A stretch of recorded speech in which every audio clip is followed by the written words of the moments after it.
Hello, on se retrouve dans cette nouvelle vidéo qui va parler en gros d'attirer des prospects sans démarcher. Donc le fameux prospecter sans prospecter. J'ai travaillé une petite méthode, il fallait que je te la partage, c'est pour ça que je fais cette vidéo d'ailleurs.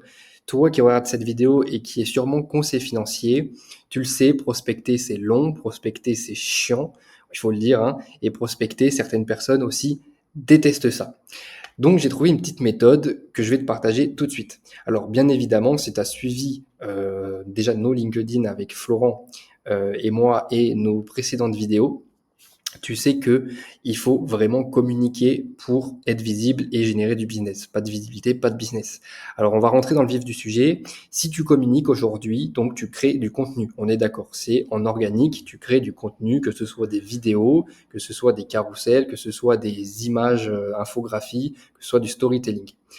Si ton contenu est bon, si ton contenu a la bonne stratégie de communication, tu vas forcément générer plein d'interactions. Donc j'entends par interaction les likes, les commentaires. Pour LinkedIn, les republications. Pour Instagram, ça va être les reposts en story. Donc voilà, ça c'est tout ce qui est interaction. Et les abonnés. Donc les abonnés pour Instagram ou LinkedIn, mais aussi les demandes de connexion pour LinkedIn. Donc une fois que tu as ça, déjà on a la base. Les gens, tu crées du bon contenu, les gens interagissent avec toi, tu as des likes, tu as des commentaires, tu as des republications, tu as des abonnés. L'idée, c'est d'envoyer un message. Donc ça, c'est une réelle chose à faire en fait, hein. C'est envoyer des messages à chaque personne qui interagisse. Donc, on va envoyer un message. Alors, on va envoyer un message, mais il faudra faire de la discussion, mais on va le voir après. On va envoyer un message déjà, et l'objectif de ce premier message, déjà, ça va être de te présenter rapidement, très rapidement, même si c'est normalement qui tu es, vu qu'il a vu ton poste. L'objectif, ça va être de poser une question qui est fermée, donc qui va susciter un oui ou non, tout simplement. Ensuite, il faudra que, en fait, c'est poser une question fermée pour que ça demande moins d'efforts à ton client, à ton prospect avec qui tu parles, pour faciliter la chose. Les gens aiment bien le simpliste, répondre par oui ou non, ils adorent ça. Donc, il faut vraiment demander le moins d'efforts à ton client. Il faudrait que tu rajoutes dans ce message une petite pointe d'humour. Alors ça, c'est facultatif, j'ai envie de dire, mais l'humour en marketing, en communication aussi, sans parler marketing, plus communication, ça marque les esprits. Donc il faudrait que, et c'est facultatif, je le dis bien, que tu rajoutes une pointe d'humour dans ce premier message. Et bien sûr, tu le complimentes en fonction de son parcours. Tu peux le voir sur, notamment si tu es sur LinkedIn, tu peux voir son parcours, lui dire qu'il a un très bon parcours, etc., etc. Le premier message, il est vraiment ultra, ultra important pour la suite et tu vas le comprendre. Tu dois vraiment montrer directement que tu es là pour discuter et pas pour vendre.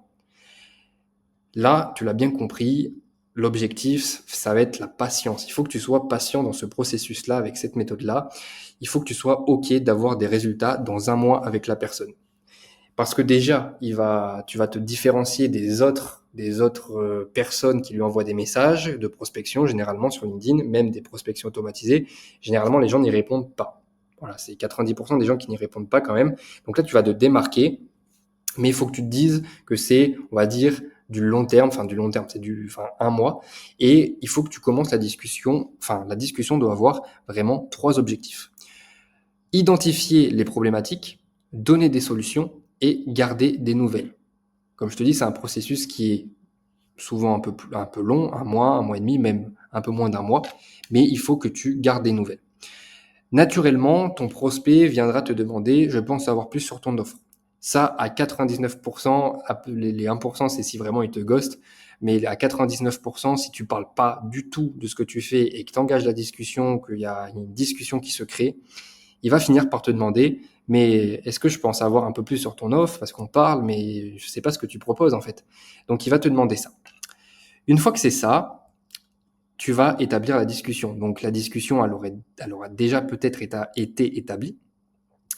Et l'objectif, voilà, un message, une question. Un message est égal à une question. Il faut que tu gardes ça en tête. Tu dois pas écrire un message sans question. Et là, on repart sur ce qu'on disait tout à l'heure. Il faut poser des questions fermées, que ça facilite, et que ça demande moins d'efforts à ton client. Bon, marquer une pointe d'humour une fois, c'est bon. Après, on a compris. Et le complimenter, pareil. Mais il faut vraiment que tu demandes que tu demandes moins d'efforts à ton client pour répondre. Donc, une question fermée. Et encore une fois, tu établis la discussion au fur et à mesure. Donc, une fois que la discussion, elle est créée, la confiance déjà sera établie, tu vas proposer des ressources. Des ressources en fonction de la discussion que tu as. Donc, bien sûr, il faudra que tu orientes la discussion vers au fur et à mesure, hein, bien sûr, vers la gestion de patrimoine, vers la finance, etc. Pas tout de suite, hein, pas dès les premiers messages, mais une fois que la discussion est établie, tu as bien compris la chose, tu vas proposer des ressources en fonction des besoins que tu perçois de la personne, en fait. Donc, les ressources, ça peut être des contenus téléchargeables, ça peut être des e-books, ça peut être l'inscription à une newsletter, ça peut être partager un cas client, donc une solution que tu as apporté à un client et il a augmenté ses revenus, je dis n'importe quoi, hein, de 1000 euros, ou il a une retraite de plus de 1000 euros, de plus de 2000 euros, enfin je dis n'importe quoi, mais voilà, ça peut être plein de cas clients, il y en a plein, il y en a plein en tête, je suppose. Et ça peut être des vidéos que tu as tournées si tu fais des vidéos YouTube, des vidéos de cas clients, des vidéos d'avis clients, bref, des vidéos. Donc ça, c'est vraiment les ressources que tu vas partager au fur et à mesure de la discussion et où tu vois les problématiques de la personne en fonction de la discussion. Je le redis. Et une fois que c'est ça, tu vas qualifier la personne. Donc qualifier la personne, ça sera automatiquement fait avec ce processus-là de message, de discussion, de ressources, parce que je le répète, tu vas te démarquer des autres, donc tu vas le qualifier. Une fois que c'est qualifié, et que tu as établi la confiance avec la personne au cours de la discussion, tu vas tout simplement proposer un rendez-vous. Voilà, un rendez-vous. Étant donné qu'il parle avec toi depuis pas mal de temps, si tu t'y prends bien, il parle avec toi depuis pas mal de temps, tu aurais établi la confiance, je le redis, il ne refusera pas cette prise de rendez-vous. Donc, cette vidéo est courte, mais cette vidéo vaut le coup de la regarder et de mettre en place cette chose, cette méthode. Comme tu le vois, c'est pas très compliqué. Une fois que tu as des likes, ou des abonnés, il faut que tu engages des messages, que tu crées de la discussion. Un message égale une question, poser des questions fermées pour faciliter les réponses à ton prospect, envoyer des ressources et enfin qualifier avec une prise de rendez-vous. J'espère que cette vidéo t'a aidé et on se retrouve dans les prochaines vidéos prochainement. Allez, salut, ciao, ciao.